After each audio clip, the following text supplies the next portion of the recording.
পর্দাটা করতে গিয়া তো দেশ নেত্রী বেগম খালেদা জিয়া তার কি জেল জুলুম কম হয়েছে? সে দীর্ঘদিন জেলে ছিল, তার বাইরে পাঠাই দিতে চাইছে, তার ছেলেদের সহ নিয়ে যেতে হয়েছে। তারপরেও কিন্তু সে এই দেশের আমরা স্বার্থে কিন্তু কোনো কিছু আপোষ করে নাই, সে রয়ে গেছে আমাদের জন্যই। আমি মরলে এই দেশেই মরতাম, আমি বিদেশে মরতাম না। যাই হোক, এটা তো আপনারা অনেক কিছুই জানেন। আমার কথাটা হইতেছে মেসেজটা এইটুকুই, আমরা এই জায়গায় খারাপ মানুষ সন্তান না, ভালো মানুষ যারা এই জায়গায় 100-র মধ্যে 50 হইতেছে নতুন আর 50 হইতেছে পুরান যারা আছে, এই জায়গায় বেশি হইলেও নিলে আপত্তি নাই, আপনারা দিবেন করবেন।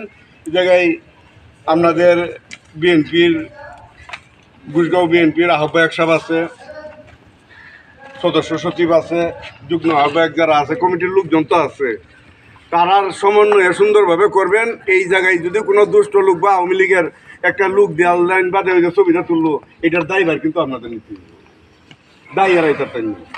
এইটার জন্য দলের থেকে আপনি পিছিয়েও যাইবেন। তো এই জিনিসটা খুব সাবধান। আর সামনের নির্বাচন দেখতেছি তো, বেজাল টেজাল অনেক কিছুই করতেছে।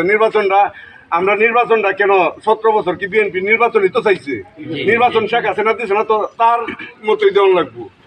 এটিরে আন্দা গুন্দা বুড়ো বানাইছে, রাইতের বুড়ো বানাইছে, যারা এমন এটা করছে। আমরা এইটার থেকে আজকে বেরিয়ে আইছি না, এখন আরেকটা শুরু করছে যে নির্বাচনটা যেন বাধাগ্রস্ত করুন, যা পিয়ার পদ্ধতিটা কি বুঝুন আপনারা? পিয়ার পদ্ধতিটা হইতেছে একটা মার্কা থাকবো, মনে হয় দানের শেষ মার্কা আছে, ধরলাম আমি জামাতের একটা মার্কা আছে দাঁড়িপাল্লা, তো এই না কেন লুক টুক থাকতো না, এটা না আমরা খালি এটা ভোট দাম বাদে পার্সেন্টেজ হিসাব করে আসন দেবো, মনে হয় জামাতে চাই লো দেবো। আমরা কি এরকম চাই? আমাদের নেতা কেটা প্রিন্স সাহেব, আমরা প্রিন্স সাহেব কি দলের দুর্দিনে রয়েছে না, সে আজকেও আইতারছে না, এখনো প্রোগ্রাম করতেছে ময়মনসিং, সে প্রোগ্রামের উপরেই আছে।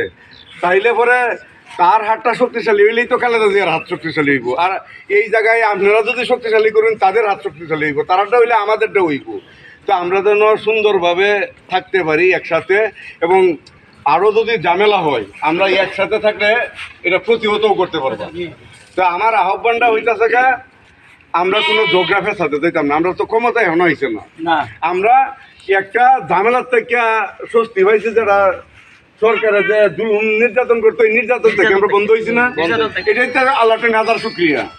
আজ হাসিনা বড় গপ্প করছে, বলা গেছে সে তো আজ আর বাংলাদেশে থাকতেছে না, আর যদি বড় মুখ করে গপ্প করছে, যদি বড় মুখটা কি তার আছে? তো আমার আহ্বানটা হইতেছে আপনারা এই জায়গায় আসছেন কষ্ট করে রোদ্রের মধ্যে, এই কষ্ট করার লাগিয়া আসলেও আন্তরিকভাবে দুঃখিত সবার পক্ষ থেকে। আর এই জায়গায় হইতেছে তারা তো বলছি কিভাবে কাজগুলো করবেন, আমিও তো বললামই। তো এইভাবে কাজটা যেন আমরা সুন্দরভাবে করতে পারি। আমি বক্তৃতা আর বাড়াইলাম না, সবার কাছ থেকে বিদায় নিলাম। আল্লাহ হাফিজ। চলো ভাই, একটু গ্যাপ হয়েছে, আমরা দুবারও উপজেলার যুগ্ম আহ্বায়ক, আমি উপজেলা বিএনপির যুগ্ম আহ্বায়ক। ছাত্র দল করছে 20 বছর ছাত্র দল করে আজকে যুগ্ম আহ্বায়ক। আমার ছাত্র রাজনীতি হইতেছে আমি স্কুল কমিটির সভাপতি আসলাম এই 93-97 কলেজ কমিটির সভাপতি ছাত্র দলের, অনেক ধাপ পারি হয়েছে। পরে হইতেছে 97 ছাত্র দলের উপজেলা ছাত্র দলের সাধারণ সম্পাদকের দায়িত্ব পালন করছি। 2003 ভোটে নির্বাচিত হয়ে সভাপতি হয়েছি। আমার তো মামলার কোনো শেষ নেই, এটা কি কইতাম এটা আপনি। আর আমার বাড়িটা হইতেছে থানার থেকে তারা চিনে, সবাই তো চিনেন না। বাড়িটা 1 মিনিট, আসতে গেলে 2 মিনিট, মোটরসাইকেলটা মানে যন্ত্রণার শেষ নাই, কিন্তু বাইরে যাচ্ছি না। এইটার লাগে আল্লাহ টাইম কই, আল্লাহ তুমি কি মুসিবত থেকে যে তুমি বাঁচাইছো আমরা রে, সব মানুষই তো মানুষে বাঁচাইছে না। এবং কি আমাদের নেতা সৈয়দ ইমরান সালে প্রিন্স সাহেব যে আছে, ওনার খুব কাছের লোক কিন্তু।